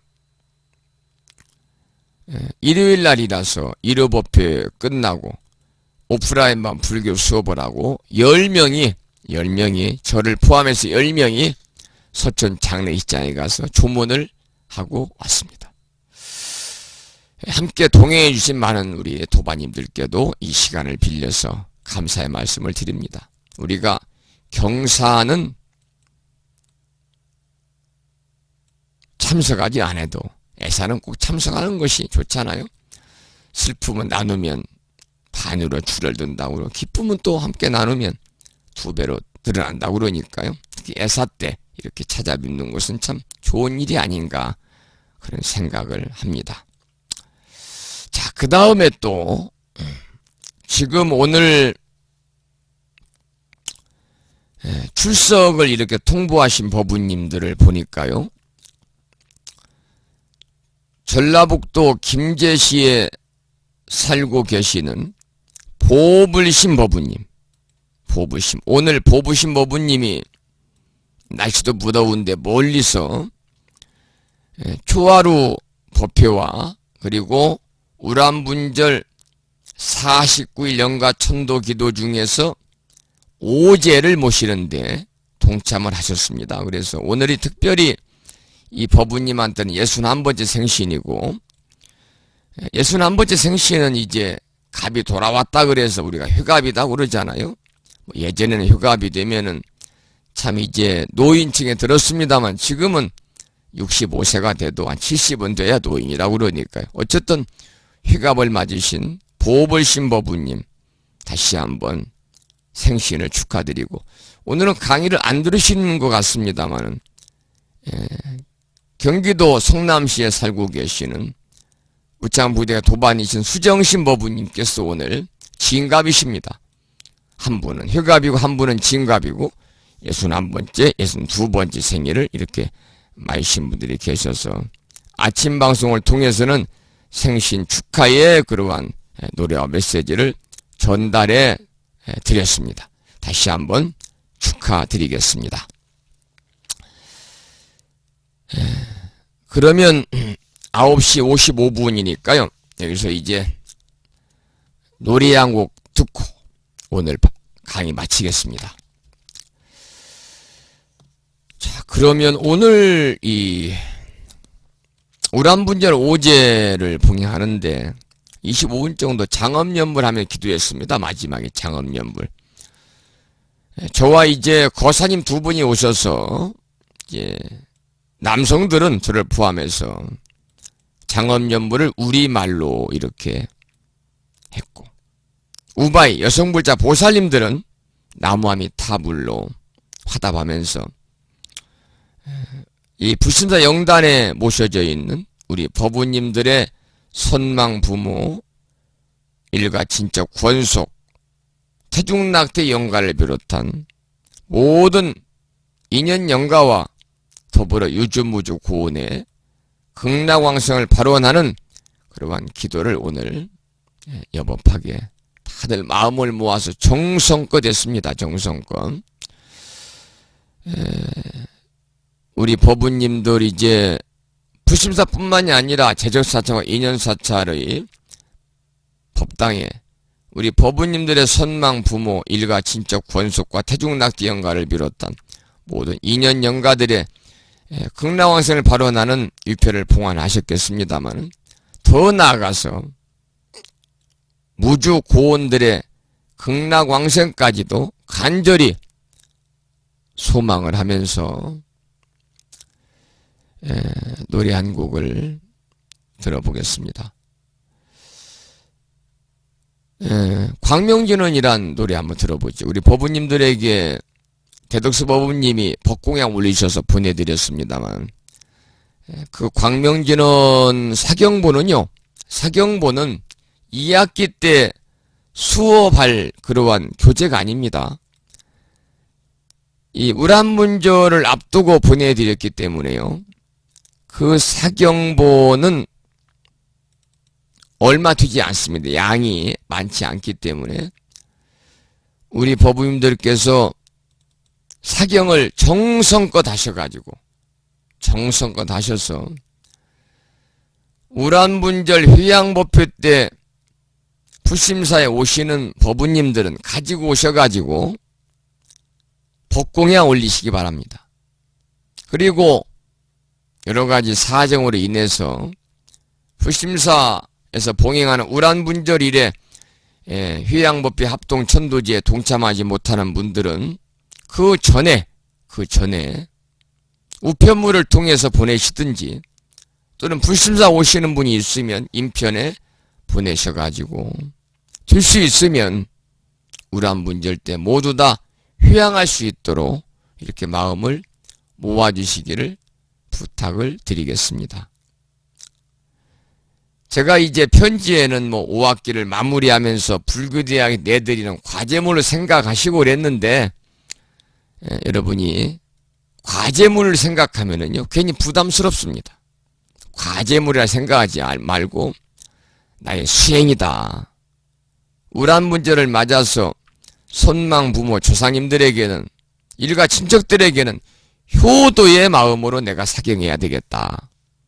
그리고 내 태중에서 생을 마감한 불쌍한 태중낙태 수자령 영가에게는 참여하는 마음으로 내가 광명진원을 사경하겠다. 이렇게 절실한 마음으로 한자 사경을 하셔서 여러분 부처님전에 꼭 법공양 올려주시기를 부탁을 드리겠습니다.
10시 05분입니다.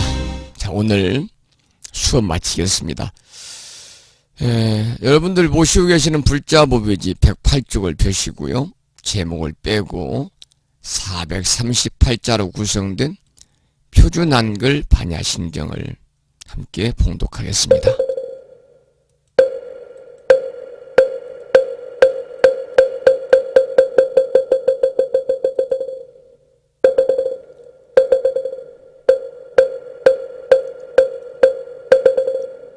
아반야 바람일다 심경관자재보살이 깊은 반야 바람일다를 행할 때 오니 공한 것을 비추어 보고 온갖 고통에서 건너느니라.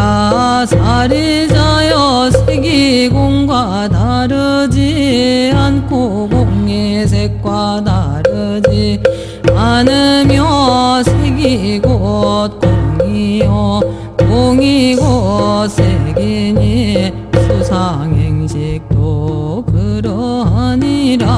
사리자여 모든 법은 공하여 하지도 멸하지도 않으며 더럽지도 깨끗하지도 않으며 들지도 줄지도 않느니라. 그러므로 공 가운데는 색이 없고 수상행식도 없으며 안입이 설신의도 없고 색성향 기초법도 없으며 눈의 경계도 의식의 경계까지도 없고 무명도 무명이 다음까지도 없으며 늙고 죽음도 늙고 죽음이 다음까지도 없고 거짓멸도도 없으며 지혜도 어둠도 없느니라. 얻을 것이 없는 까닭에 보살은 반야바람일도를 의지함으로 마음에 걸림이 없고 걸림이 없으므로 두려움이 없어서 뒤바뀐 헛된 생각을 멀리 떠나 완전한 열반에 들어가며 삼세의 모든 부처님도 반야바람일도를 의지함으로 최상의 깨달음을 얻느니라. 반야바람일도는 가장 신비하고 밝은 주문이며 위없는 주문이며 무엇과도 힘들 수 없는 주문이니 온갖 괴로움을 없애고 진실하여 망하지 않음을 알지니라. 이제 반야바람일도주를 바라리라. 아제 바라 승아제 모지사바 아제 바라 승아제 모지사바 아제 바라 승아제 모지사바.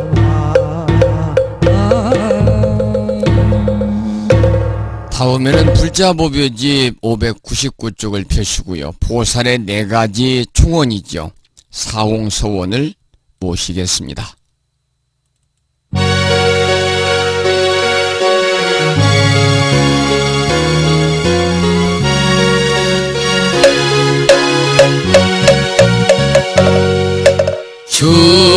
중생 다 건지오리다. 번뇌를 다 끊으오리다.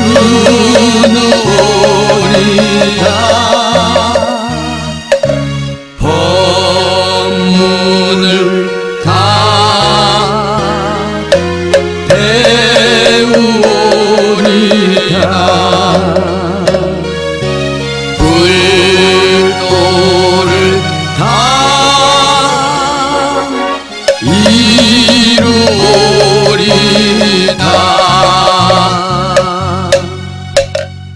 법부 여러분, 오랜 시간 동안 수고하셨습니다. 고맙습니다.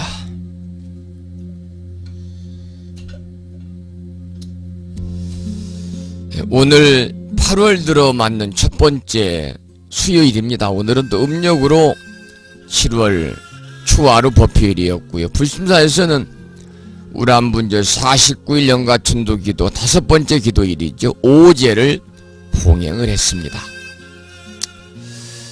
다가오는 일요일 날은 불심사에서는 7월 칠석기도 입제를 해서 화요일 날 불공 드리고 월요일 날 불공 드리고 화요일 날 그날이 음력으로 7월 칠석 날이거든요. 휴양법비를 하도록 하겠습니다. 동참하실 분들은 토요일 안으로 이렇게 등록하시기를 부탁을 드리고요. 항상 여러분들의 그러한 이 시주의 은혜에 다시 한번 감사드리고, 좀 더 불심사가 부처님의 가르침을 전하는 도량으로서 자리매김할 수 있도록 여러 가지로 노력을 게을리하지 않겠습니다. 그리고 부족하지만 저도 열심히 공부해서 여러분들에게 좀 더 쉽게 다가갈 수 있도록 부처님의 법을 전하는 데 최선의 노력을 다하겠습니다. 항상 부족한 소승을 격려해 주시고 염려해 주시는 법부님들에게 감사드립니다. 문자 메시지를 통해서 길상아 법부님, 공덕님 법부님, 대덕수 법부님, 자비행 법부님, 보부신 법부님, 덕광거사님, 무예광 법부님, 또 많은 분들이 문자 주셨고요. 그리고 무창부기대학 카페를 통해서도 많은 분들이 또 감사의 말씀을 주셨습니다. 원력화 법부님, 보현신 법부님, 금요나 법부님, 선정화 법부님, 광덕화 법부님, 감노신 법부님 감사드리고요. 특히 선정화 법부님께서는 오늘 화엄경 교제와 대덕수 법부님의 법공양 감사히 잘 받았습니다. 대덕수 법부님 조카님의 친정 조카님의 극락왕생을 발언한다는 말씀을 주셨습니다. 다시 한번 저도 감사드리고 극락왕생을 위해서 기도드리고 발언드리겠습니다. 10시 12분입니다. 여러분 편안히 주무시고요. 날씨가 무덥잖아요. 열대야 현상도 있습니다. 그런데 여름이니까 덥고요. 이제 한 달 지나면 선선한 바람이 불어와 새벽에 추울 거예요. 더위도 잠시 잠깐입니다. 여러분 편안히 주무시고요. 좋은 꿈 꾸시기 바랍니다. 지금까지 무창포 불심사에서 진어 성경이었습니다. 여러분 안녕히 계십시오. 오랜 시간 동안 고맙습니다.